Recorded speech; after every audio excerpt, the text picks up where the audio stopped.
Oh, look, it's our first live views inside Dragon Resilience for this morning. That's fantastic. Yeah. I think this is the definition of chillin'. Yeah. So there, out of his seat, that's Commander Jared, who, like I mentioned before, will be referred to as EV1. Behind him, we can see already in his new seat, pilot Scott Kidd Poteet.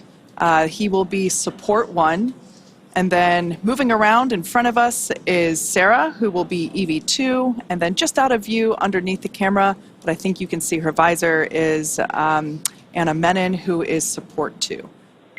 Dragon SpaceX, we're on backup sensors. Repeat HUD checks.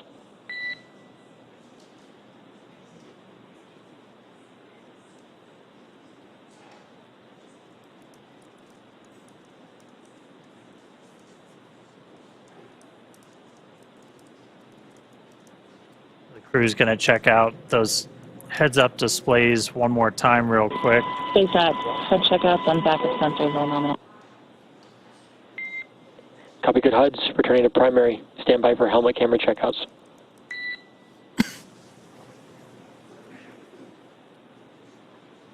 On that heads-up display, they'll be able to see the O2 flow timer. That's kind of like our mission clock, essentially, like once the O2 has started to flow to their seats, and they know they've got about an hour and 50 minutes, just under 2 hours for the whole time.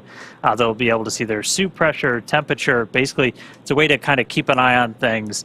And we were talking about it a little bit, Mike, but on the EMU is a little bit different. Yeah, the EMU is certainly different. A lot of that kind of information is on a display right in front of you that you have to kind of look down to see, and it can be pretty challenging to see. In fact, a lot of the information, you have to use a mirror on your wrist to be able to read it and know what you're controlling as well. You mentioned the timer.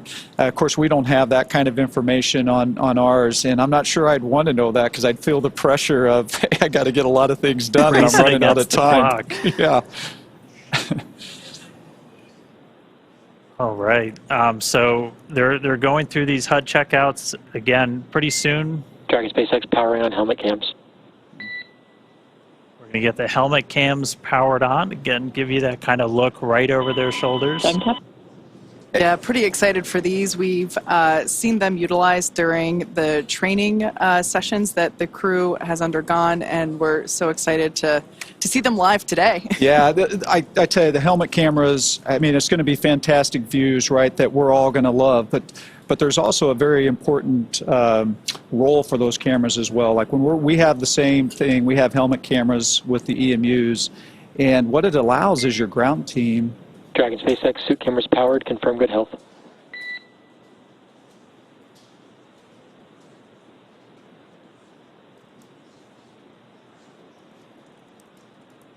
So it really allows your ground teams to kind of be able to see what you're doing and SpaceX, we see good video and both speeds, no fault.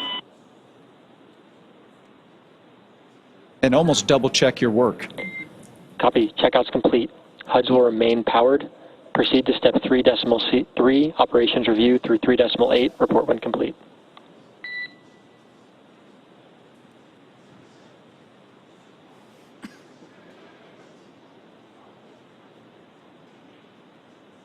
All right, so we got through HUD checks, we got cameras on, powered, ready to go. So right now the crew is going to go through, they're going to do kind of a final review of all of their procedures. Like you talked about this a little bit, like these things are so choreographed because even if you couldn't see the clock, like you're on the clock. So you've really got to make the most out of like every single second you're doing one of these. You do, and of course you see that with today's spacewalk as well. Dragon SpaceX repeating. Checkouts are complete. HUDs are going to remain powered. Proceed to step 3.3, operations review through 3.8, and report when complete. Copy, inward. And the reason it's so choreographed and important is because you only have so much time outside, right? You only have so many consumables that allow you to go out there, and so you want to take advantage of all of that, and you want to have every step very well scripted so that there's not a lot of wasted time. Now, that being said, it is nice when you're out there once in a while to just kind of take a moment, look around, enjoy the views, kind of try and absorb where you actually are. which can be pretty incredible as well. Every once in a while, guys, I'm a little tired. I'm going to take a minute. That's right. I need to take a break. I see my house from here. That's right. Yeah. All right, but like it's awesome. We're seeing the crew inside. We're getting close to the start of today's spacewalk. We're going to start flowing O2 to the suits, and that's when our clock's going to start. Right now, they're just doing kind of final cabin configurations. They're going to check the lighting. They're going to make sure that their umbilicals are in the right spot. That's one of the things you'll see. That's actually one of the roles that our support crew members are really going to. That's kind of one of their primary jobs during the spacewalk is to manage those umbilicals. For you guys, Mike, you had one. That's what plugs into kind of the leg in your suit, and that's what's providing like the breathing gas, comms, connections, all of that stuff. For the spacewalk today, it's a little bit different. This one that they're going to be using has some tethers in it for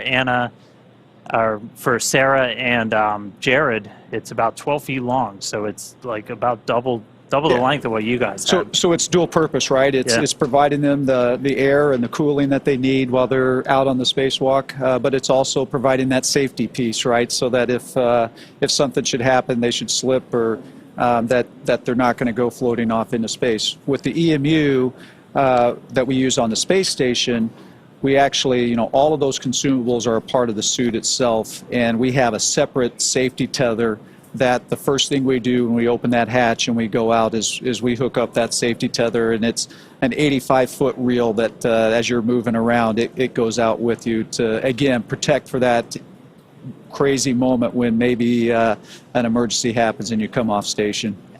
How hard was it to manage all of those tethers? I feel like every time I watched, it was like, there's no way in heck that this thing isn't getting snagged on something. No, you're absolutely right, because everything, and you talked earlier about making sure there was no loose items in the cockpit, right? Because when you open that hatch, things are going to want to float away if they're not tied down or stored or anything like that. So when we go out on a spacewalk, not only do we keep us tethered to the spacecraft, but any tool, any part that we take out with us also has to be tethered. And it can be quite a challenge to manage all. You'll open up a bag and there's 10 pieces of hardware in there with 10 different tethers, and they get all tangled up, and it can really be pretty challenging. It's important, though.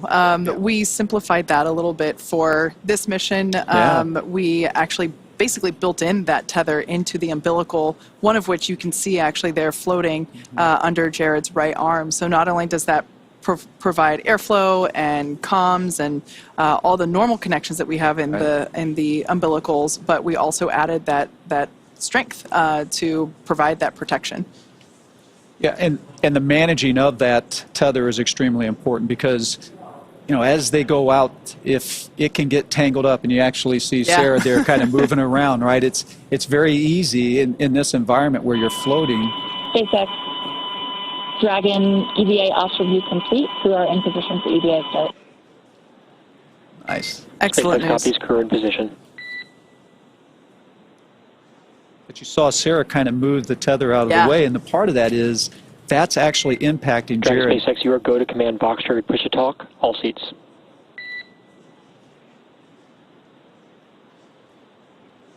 Copy, more.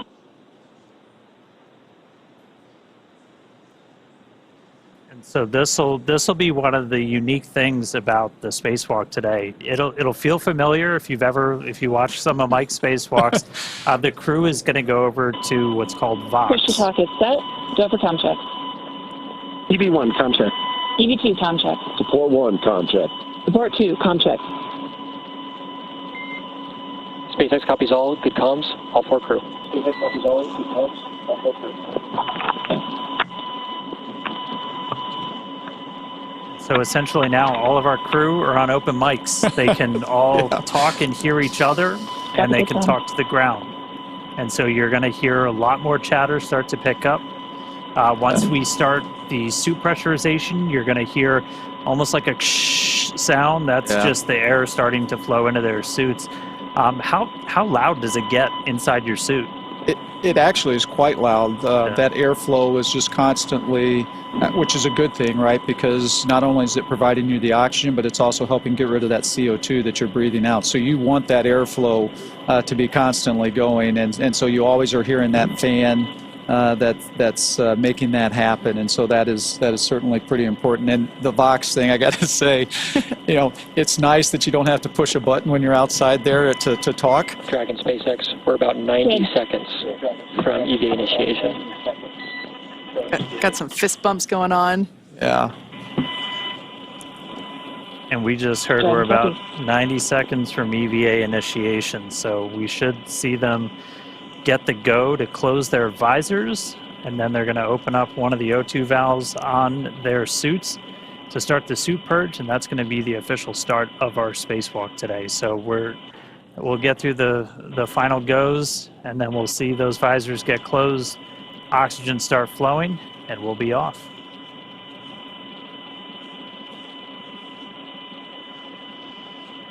I love how everyone looks so calm and collected right now. I think that's a great visualization of just all the extensive training that they've gone through to get to this point. This has been years in the making.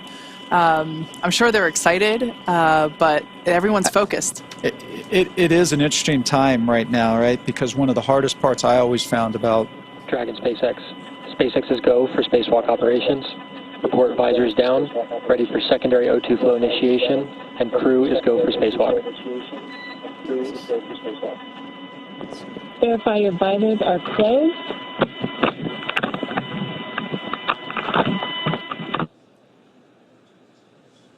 Secondary O2 valve is open.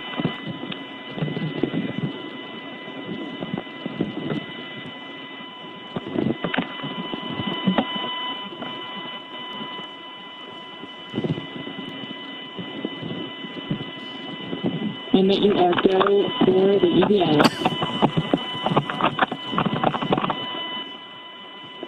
EV1 is go. EV2 is go. Support 1 is go. Support 2 is go.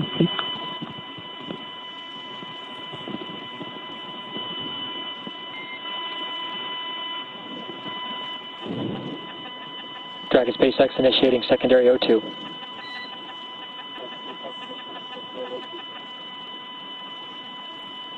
And with that news, our EVA has begun. So you're going to hear it referred to as primary and secondary O2. Primary is going to be that primary flow of oxygen to pressurize. Secondary is largely putting oxygen into their suits to help with cooling, but secondary is the first one we turn on. And so our O2 flow timer has started. The EVAs start at 3:12 a.m. Pacific. I'll do the math on UTC in a little bit.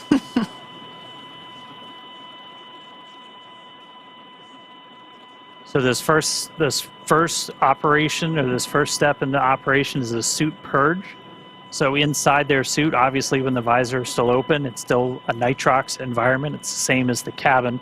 And since they're going to be at a lower pressure than what you can basically live at with oxygen levels, they're going to be on pure O2. They're going to be a 100% oxygen environment. And I mean, you guys were kind of in the same thing. And it's because like your suit, you can't move a suit around at 14.7 psi, can you? No, maybe you can, but like no, that'd be pretty tough to do. And as we had talked about earlier, that's why that mobility is so important, because when that suit is pressurized like that, it can be challenging to move around. Absolutely. So here on your screen, we can see the Polaris Dawn crew. Now with their visors down, the EVA has begun. We are beginning to flow that O2 through. Now, we will, of course, bring these views to you as we have them, but due to ground station coverage, they do come in and out here and there. But every moment that we can, we will certainly be sharing these with you. I also wanted to point out quickly that the window near kids' feet was so much brighter than it was just even 5 minutes ago. We're going to be seeing that in stark contrast as soon as we get the EVA, or with the hatch open and EV1 out there.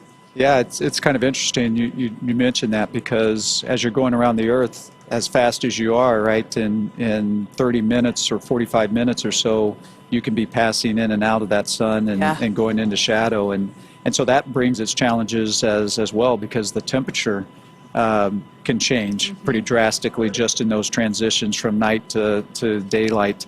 And so it's an interesting moment when you're passing through through that time. That's actually one of the reasons that the visors have this new coating on them, different than when you wore a similar helmet.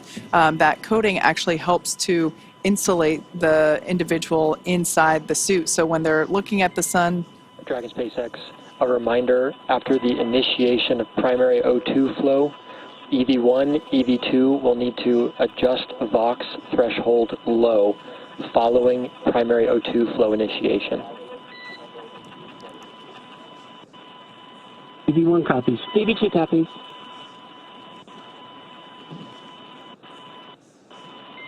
Dragon SpaceX, secondary flow purge complete. Close secondary O2 valves and report ready for suit pressurization. EV1 closed. EV2 closed. Report 1 closed. Report 2 closed.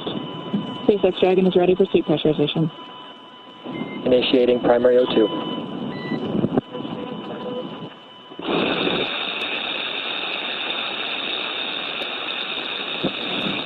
This is normal. This is with the airflow coming through. The crew members are on VOX, meaning that their microphone is on the whole time. So Sarah and Jared are going to be adjusting their audio levels as this flow continues to help regulate that. Yeah, the VOX will kind of attenuate, so it'll sound like this now, but as we get through the spacewalk, it'll kind of come down, and you'll just hear voices a little bit more clearly. Their voices are actually going to change too. Like, did that happen to you? Did that throw you, Mike, the first time you heard that? It absolutely did. Yeah, because you're talking and you're going, who is that? Right? You don't realize how much different it can sound. Your voice can sound in that lower pressure environment. Yeah. Speaking of lower pressure, we can see the pressure changing there with the telemetry in the bottom left-hand side of the screen. So we can see that suit pressure going up, and we're able to keep tabs there as well with the Dragon pressure. So Dragon on the far left circle, that's the pressure within the cabin, and then suit, obviously that's the pressure within the suits. So we'll actually be able to, and I think we've kind of been able to see it already, that these suits will inflate a little bit, look a little different. And we were talking about the visors before, so when they're in the sunlight, that coating will help keep them cool and not overheat them, and then when they're in shadow, it'll help keep them warm. So, and it's also like your sunglasses as well. Yeah. Right? Serves that purpose. All right, so at this moment, the suits are getting their primary pressurization. This takes about 3.5 minutes, a little bit less, and then we're going to go through those actual suit leak checks. The crew will probably get a reminder they have to stay really still when we do those leak checks, and I always was kind of wondering, like, why the heck? And like, if you bend your arms, you're actually going to start, changing the volume inside the suit. That'll cause pressure spikes, and so that's right. You got to stay really still. Yep. And then after we get through the leak checks, we're going to go through kind of that final pre-breathe where they're going to hang out in that 100% O2 environment just to continue purging all of that excess nitrogen. Suit pressure stable when purge complete. Activate secondary flow on. Report when complete.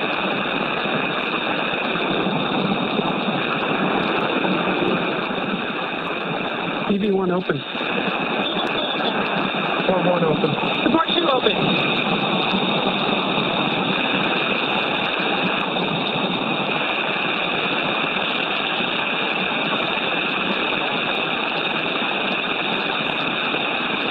And right there, they finished the purge, and they did a quick reinitiation of that secondary flow check. Response. Close secondary flow and report when complete.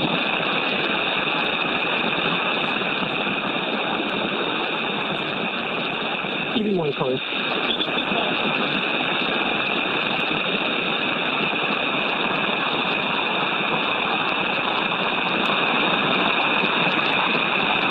Report 2 closed.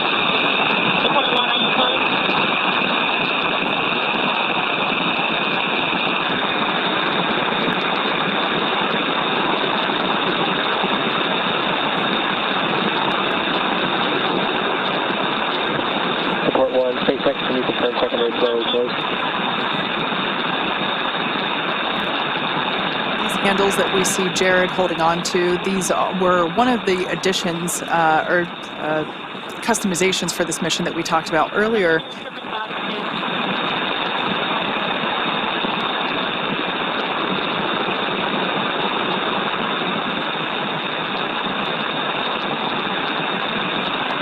Support 1, SpaceX contact.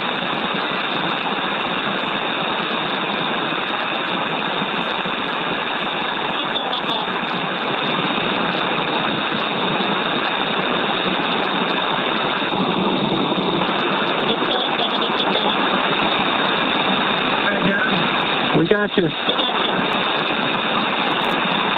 All right, copy. Got support 1.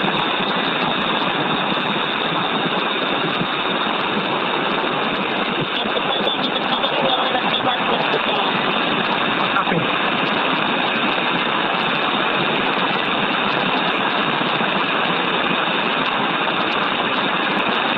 Dragon SpaceX beginning to detect evaluation. Remain still for the checks.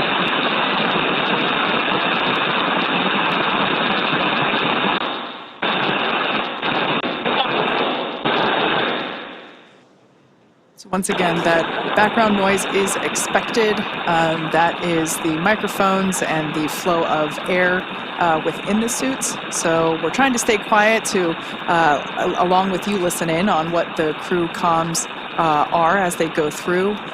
We're also going to get views in and out, as we mentioned before, due to ground station coverage. Continuing suited previews.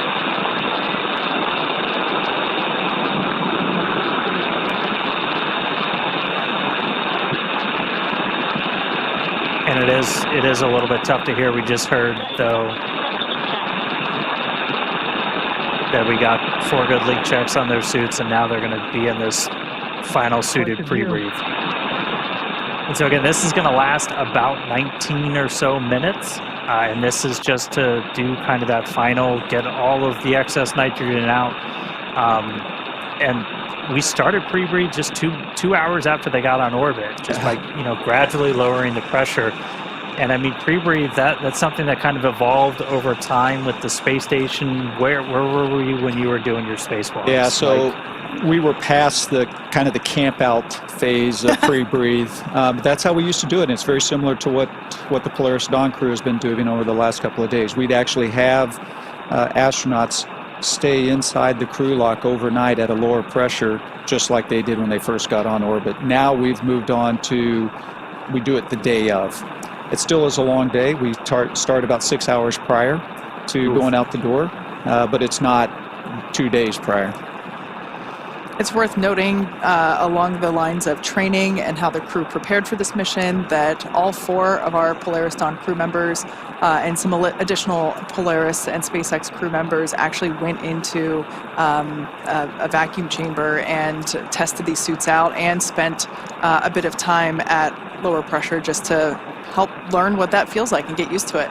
Well, and I think the other thing that's important about that is it's real, right? It's the first time that you're in that suit and it's actually a vacuum around you, right? And there's just something mentally that I think is important to put people through those moments before you actually have to experience the first time in space. Yep. We saw some of the unique ways we trained the crew for this. And I mean, training for space station spacewalks, I'm still really upset I never got in the pool. That looks like one of the coolest parts of being an astronaut is not being in space, but just doing some of this training. Yeah, Dan, I tell you, I can still remember the first time I stuck my head underwater, not in the suit, but for diving.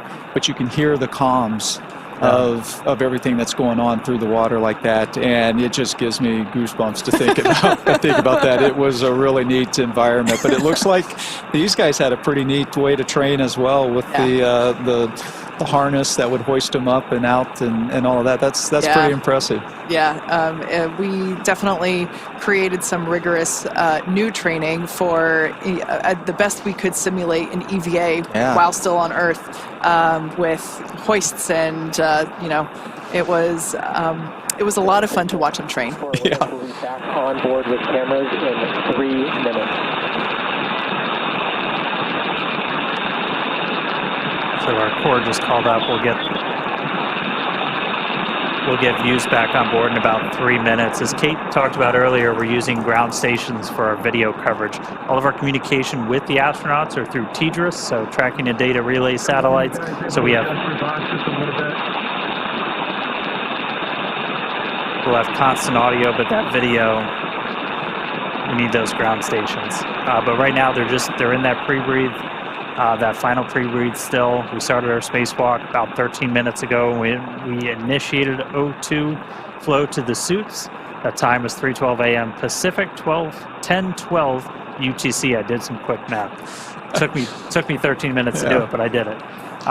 So once they're through this pre-breathe, we're going to start getting into some really exciting parts of the spacewalk. And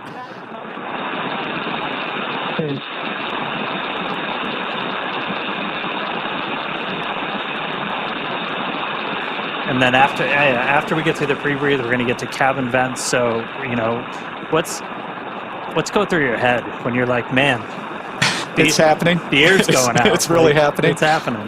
Yeah, I tell you, it is a long process to get to this point, right? They've been prepping for this for 2 days, right? And one of the hardest things I found about the spacewalks is the waiting. Hurry up and wait. Hurry up and wait, right? You are so ready to go out and to do this mission and to go out that hatch, and it just takes time. And I think that's one of the things you talked about, my fifth versus my first. Your fifth, you kind of understand how long it's going to take. You have a better appreciation for how long it's going to take. And so you literally find yourself in these moments when you're kind of waiting through this pre-breathe, or you're waiting for the airlock to depressurize. You just kind of find yourself just floating there, kind of zoning out, trying to keep yourself calm and relaxed, and until that moment when it's game time. Yeah. Now, just a quick mention, we're about a minute out until we get those views back inside the cabin. The view that we had previously was our Dragon tracker, which if you want to see where Dragon is, you can actually look that up as well. We have it on our website, spacex.com/follow-dragon. But yeah, just as a reminder, our crew, they are in their designated, Jared's not, but our crew members, basically Sarah and Kid, have switched their seats for the EVA. Last time we were able to see inside the cabin, we saw Jared awaiting to open the hatch, so he wasn't in his commander seat, but Sarah is now sitting in Scott's pilot seat, also known as seat 3, and then Anna is on the far left side, and Scott is on the we can see it there on the far right side. And also just a reminder, their call signs for these EVA operations, Anna being support 2, Kid being support 1, and then Sarah being EV2 and Jared EV1. Representing that Jared will exit first, do his activities, which include just some mobility testing of the suit, and then Sarah will go out and perform the exact same testing once Jared comes in. Meanwhile, Kid and Anna will function as the eyes and ears. They will be performing their own list of operations during or their own list of tasks during the EVA. So while Sarah and Jared are going to be the ones that are, partially egressing the capsule once that forward door is open, Kid and Anna will also be performing an EVA in their own right. That's right. And we talked about it earlier, first time for people exposed to the vacuum of space. There's a lot of firsts in this. That's going to be a really cool first, not just for us and Dragon. But we are going to be getting views back really soon. We're, again, just in that final pre-breathe step right now, and then we're going to start venting Dragon down to near vacuum. So we're going to have a couple of different valves that are going to open up, and the atmosphere inside Dragon is going to start going overboard out into the vacuum of space. Now, the crew, the ground, they can pause that cabin venting if they need to. We can pause and resume. The most likely reason is for ear equalization, is again, you're going through a lot of pressure changes anytime you do a spacewalk. And so if you've ever flown on an airplane and your ears popped, you've experienced just a little bit of what they might be going through right now. Once we start cabin venting, if we terminate or abort the spacewalk during that venting, we cannot start again. We talked a little bit earlier about how consumables are like the thing that really drives you. And for us, we don't have a great big airlock with this, with a full station's worth of oxygen and stuff like that. So Suited pre-breathe complete. Confirm crew rest preventing at pre-breathe complete.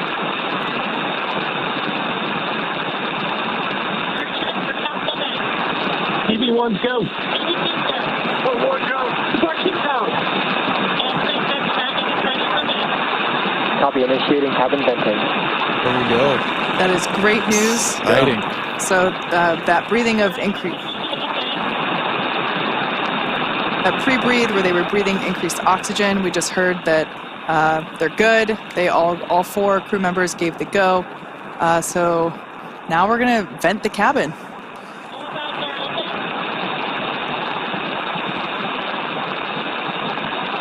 yeah, in total, this will take.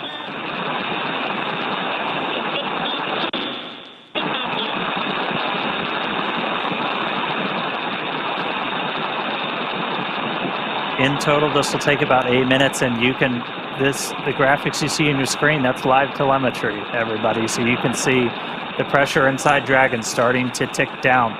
You're going to see the suit pressure tick down as well, is what we're really trying to maintain is a pressure differential. And so with these suits, we're going to be hovering right around 5 or so. You might see about 4.9 to 5.1, 5.2. It'll be about 4.9, and then we'll probably see it go up a little bit when they reinitiate the secondary flow for cooling. Copy 7. Yeah, Dan, and you talked about that, about 5 PSI is what the suit will be. We're actually a little bit lower in the EMU, and so we've talked a lot about mobility. That difference between we're at 4.2 and they're going to be at 5, it can actually make quite a bit of difference just in how hard it can be to move the suit around, etc.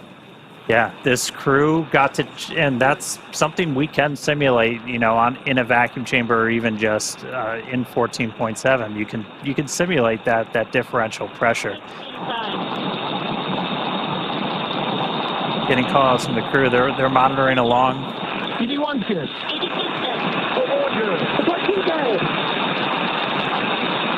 We're going to hear that We're going to hear that chorus pretty frequently, where you do those kind of frequent, almost like check-ins. And I know you guys did something kind of similar, where like you would have to pause and check your gloves, that kind of stuff. We did. I will tell you, one of the interesting things watching this live right now, the difference is how quickly the depressurization is happening here versus what my experience was. And so you talked about being able to clear your ears and all that. You're not giving a lot of time for your ears to adapt to that lower pressure. So this seems pretty quick to me.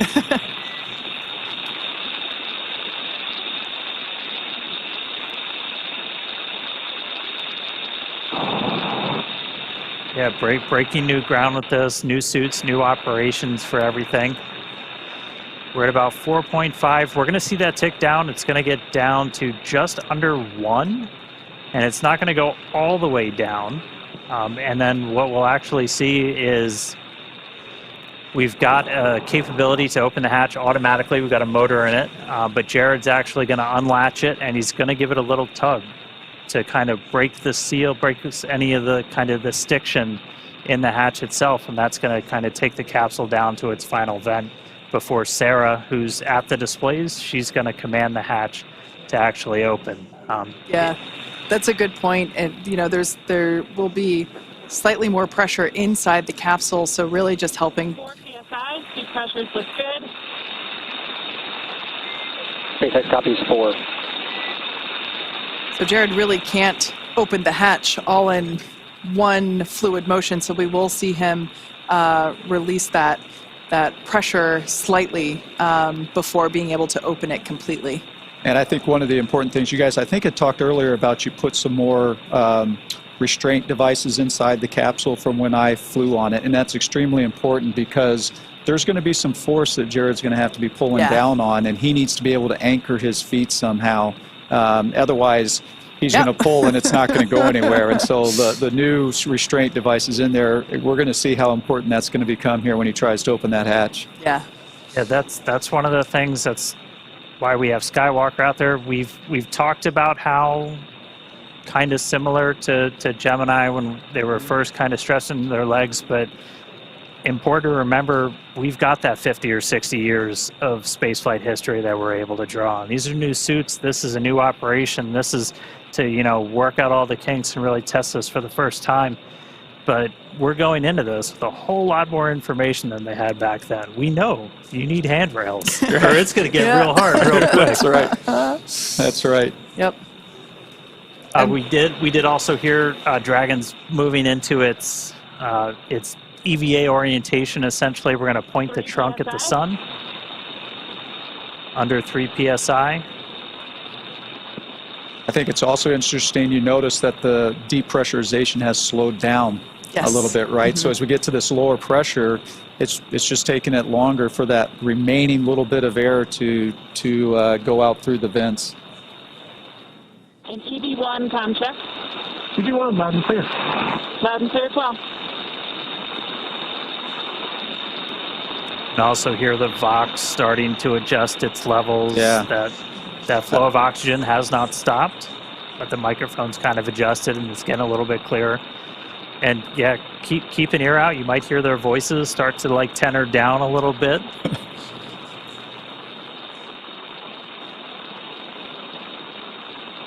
I do think that's an important point, Dan, that how important comm is, right? And when it's compromised a little bit just by that extra airflow and the Vox not keeping up with it right away, how challenging it was just to hear those calls, and they can be some pretty important calls. Of course. Comm is just critical. We can see Dragon capsule now approaching close to 2 psia. Like Dan mentioned earlier, that's going to get to just under 1.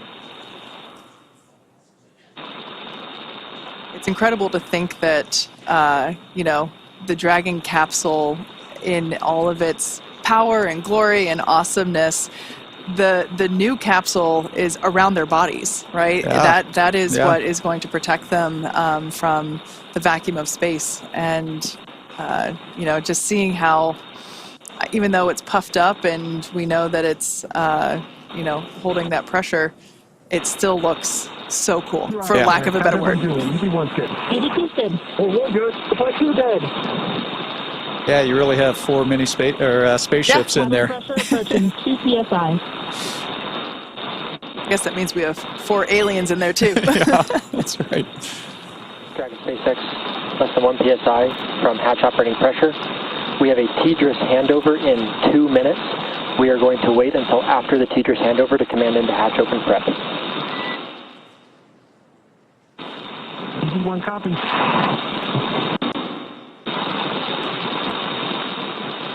And yeah, I think you heard that, the TDRS handover. So there's going to be a short period of time there where they're out of comm, and it's kind of interesting because we're at a very critical phase as well. And so you want to make sure you have all the data and the ability to talk to the astronauts before you actually take that next critical step.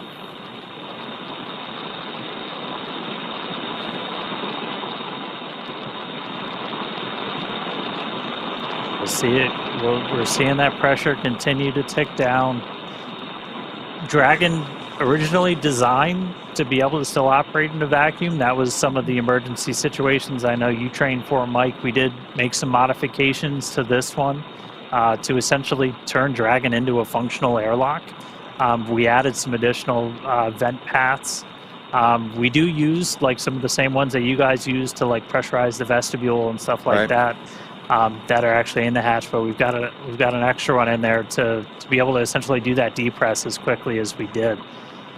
But we're gonna see that get down to a little under 1, and then we're gonna see Jared kind of jump into action. He's gonna unlatch the hatch, and then he's gonna give it a little pull to break the initial stiction, and then we're gonna be able to see Sarah. 1.5 psia. All suits look good.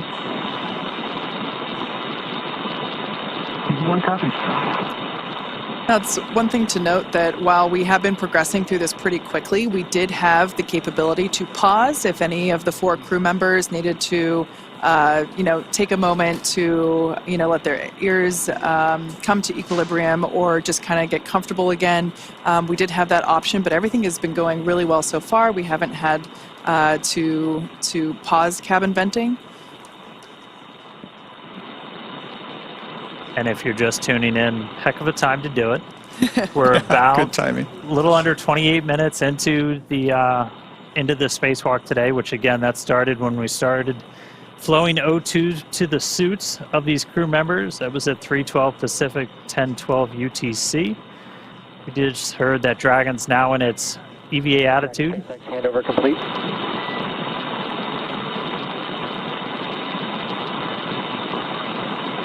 So again, we've got Dragon's trunk pointing towards the sun. We are with you on board, watching through the cross view.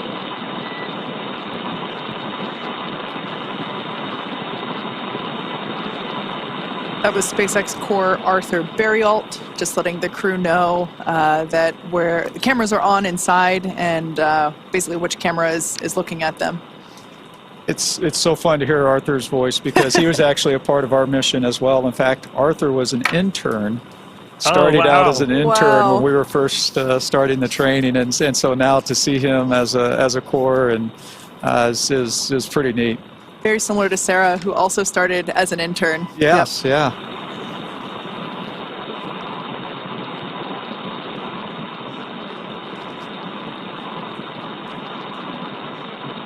Okay, we're coming up on 1 PSI. You saw the light change a little bit through that window as we're in our EVA position, trunk facing the sun. That's going to help us with thermal inside the capsule and on the crew suits.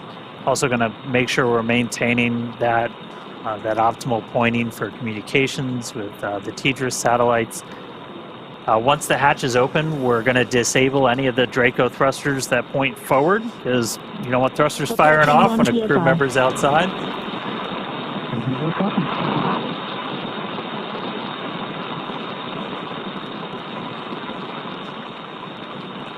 We're at 1. You can see the suit pressure is ticked down too. There's about 4.7 difference between the suit and the ambient cabin there in Dragon.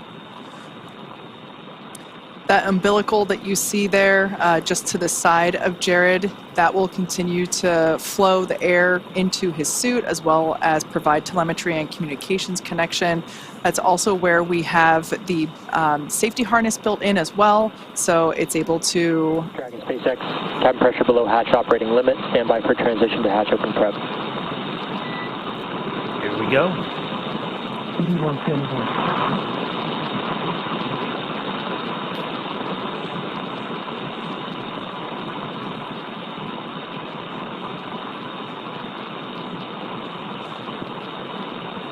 Mike, did you get to open the hatch? I did. You did? Yes. Yeah. When you go out as EVA hatch open front. Dragon SpaceX, we're in EVA hatch open prep. Confirm crew ready to open hatch. That is great news. Hatch opening. EV1 good. EV2 good. EV1 good. EV2 good. SpaceX, EV1, we're ready to open the hatch. SpaceX copies. Dragon, you are go to open hatch. Go. Exciting. Copy that, SpaceX. Go to open the hatch. Mike, as you mentioned before, that continuous communication. The hatch handle.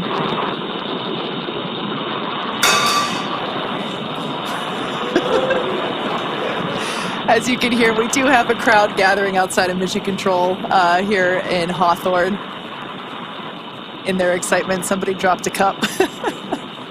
We can see our commander, Jared Isaacman, now turning the crank, which allows the that top hatch to open. We'll see him give it a pretty heavy... EV1, hatch is visually indicating open.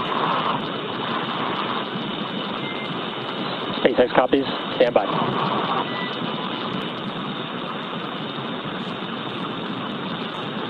Should see him give that hatch a pretty strong jolt to release that stiction.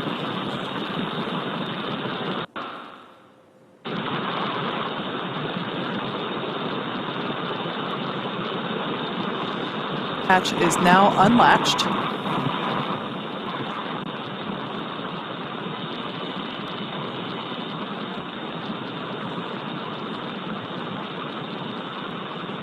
As Mike talked about, you see him getting his feet set.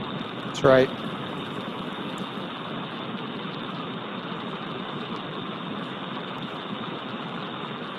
Dan, you'd asked if I'd gotten open the hatch. So when you go out as EV1, just like Jared here as EV1, that's typically the role for you is to open that hatch. And you guys have to draw straws, fight over who gets. It's exciting. It is. It's very exciting. Yeah. Now, for those of you that have just recently joined, as you can see, we have successfully depressurized the Dragon capsule down to 0 PSIA. You see that in the bottom left corner of your screen. Our 4 Polaris Dawn crew members have gone through the O2 flow, and we see Commander Jared Isaacman now standing by to open that top hatch. The nose cone is already open. It opened just shortly after the crew got into orbit. So, Dragon SpaceX target pressure reached.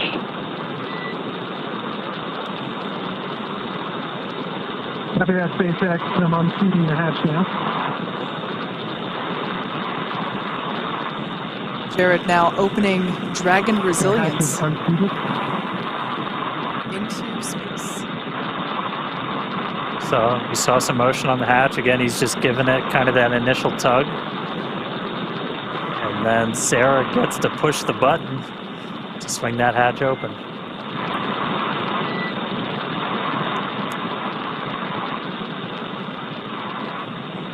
Much more movement there on the forward hatch.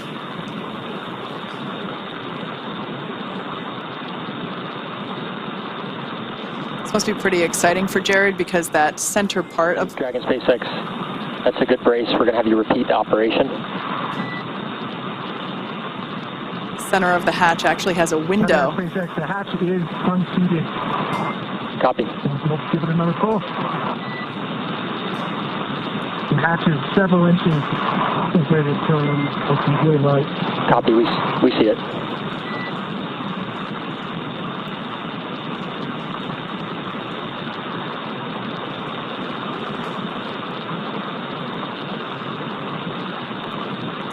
Looking out that tiny window there in the forward hatch, knowing he is going to have a much bigger window in just minutes.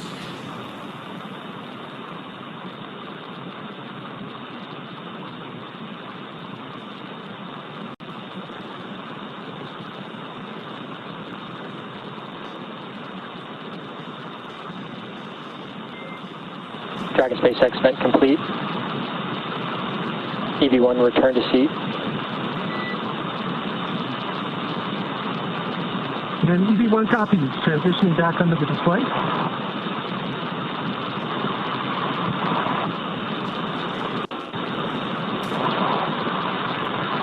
So again, one of the reasons we had Jared do that was to... Dragon SpaceX, we're actually watching that hatch. We're going to have you repeat the last operation. Sounds like they're going to have him repeat them. One of the reasons we're doing that is just to kind of vent any of that residual atmosphere. Up from under the display. And EV1, you are go for manual hatch open. Sounds like we got our first audible of the day. As we said, that we can open the hatch. Opening the hatch manually. We could open the hatch. We could open the hatch automatically, or we can do it manually. And so they just gave Jared the go to open that hatch manually. So we just went out of ground station reach, so we'll get the views back. Wow. We'll get the views back real shortly, and then the hatch will get open. Hopefully we'll see a hatch open. And hopefully we see it. Yeah, hopefully we see a hatch open. The hatch is open. SpaceX copies, hatch open. That is fantastic news for those that... SpaceX EV1, I'm looking at the seals. Initial view looks pretty good. I don't see any bulges or indentations. Copy on hatch seal report.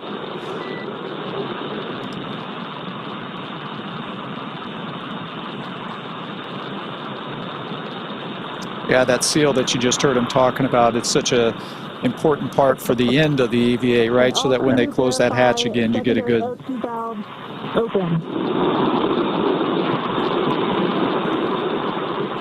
Get a good seal of the hatch.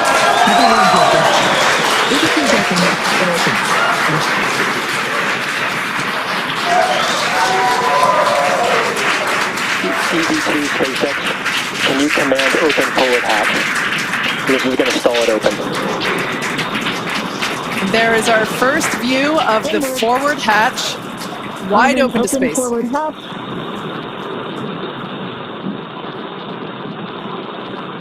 Execute.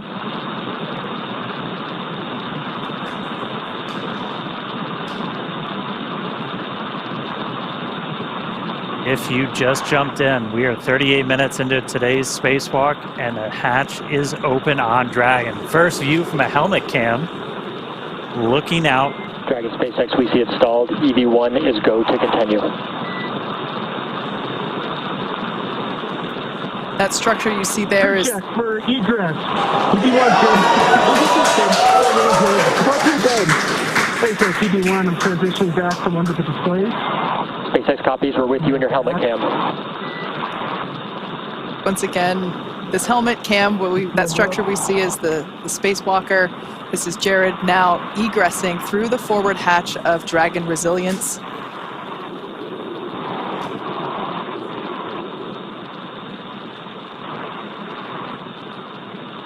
These are the first views of the first ever commercial spacewalk. I'm at the bottom of the mobility aid. Progressing. I have a feeling the crowd is about to go wild. Good call. Approaching the top of the mobility aid.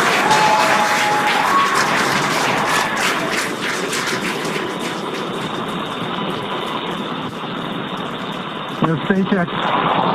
Back at home, we all have a lot of work to do, but from here, Earth sure looks like a perfect world.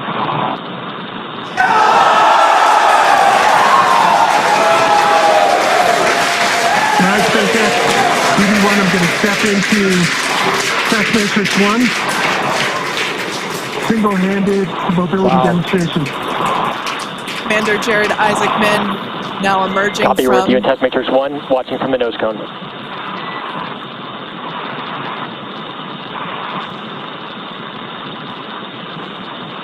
Up, down, left, and right are 3s.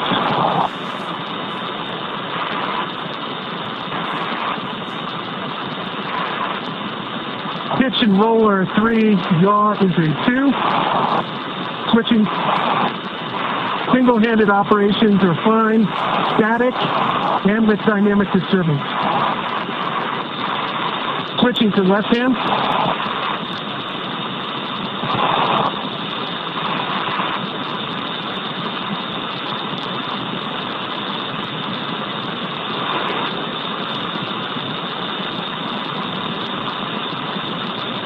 Up, down, left, and right are 3s, maybe a 2.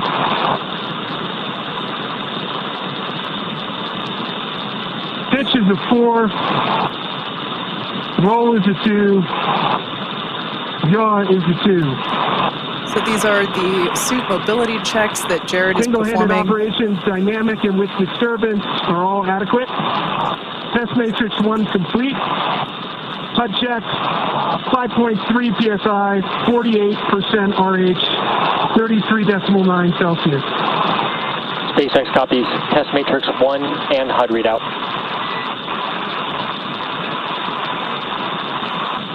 Crew ops check, EV1's good. EV2's good. 4-1 good. 4-2 good. Okay, stepping into vertical translation.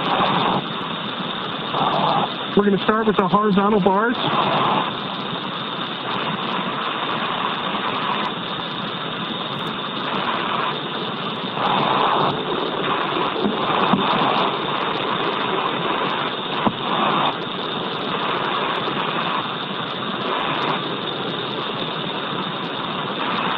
All right, we're going to transition over to vertical.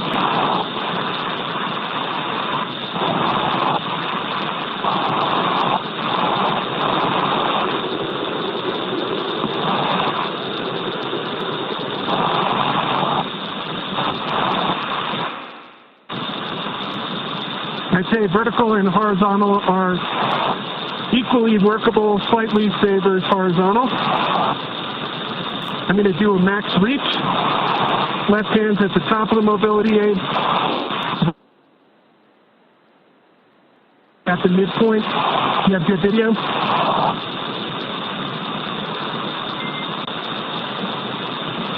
We just lost our live video, but stand by one. Okay, switching over to max reach, switching to. Copy that, SpaceX. I'm holding up at the max reach. And EV1, go ahead and continue the operation. We'll let you know we're back on with live video.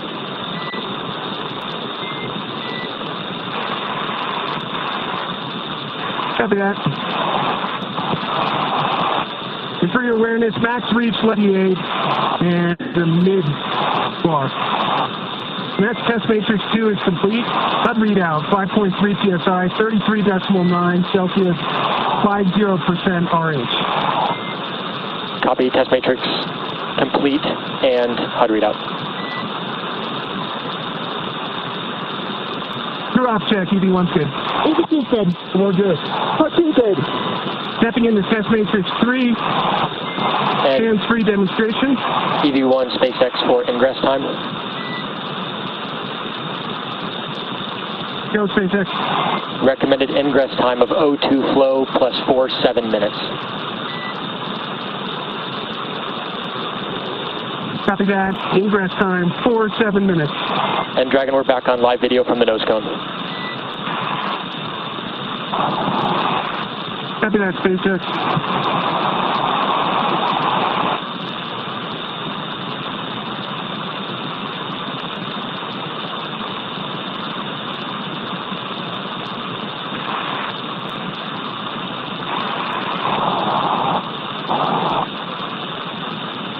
And SpaceX EV1, I would say the hands-free demonstration is very comparable to the trainer in terms of the foot restraints. SpaceX copies. And EV1, when you have time, if you'd like to return to the reach demonstration, we'll take a look at that with the live video. Copy that. Test matrix 3 is complete. The HUD readout is 5.3 psi, 47% RH, 33.8 Celsius, and stepping back into max reach. Copy, test matrix 3. And as you can see, top of the mobility aid. And let's get a quick crew off check. EV1's good. EV2's good. I'm good. Part2's good. Copy that. Okay, max reach, whether it's left or right hand, seems to be about the same. Top of the mobility aid, and then the mid-road. Copy, we see it. Checking up from the bottom.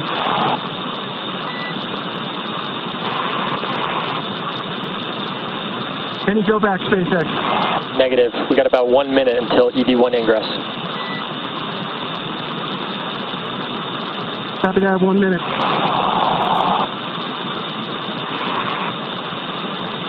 It's gorgeous.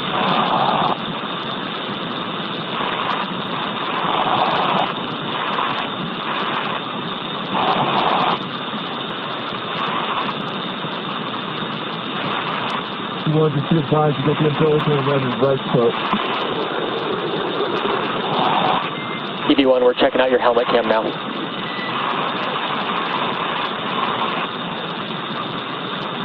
Well, I'm checking out your nose cone right now. And looks pretty good. Copy, we'll return to nose cone. See you looking at us.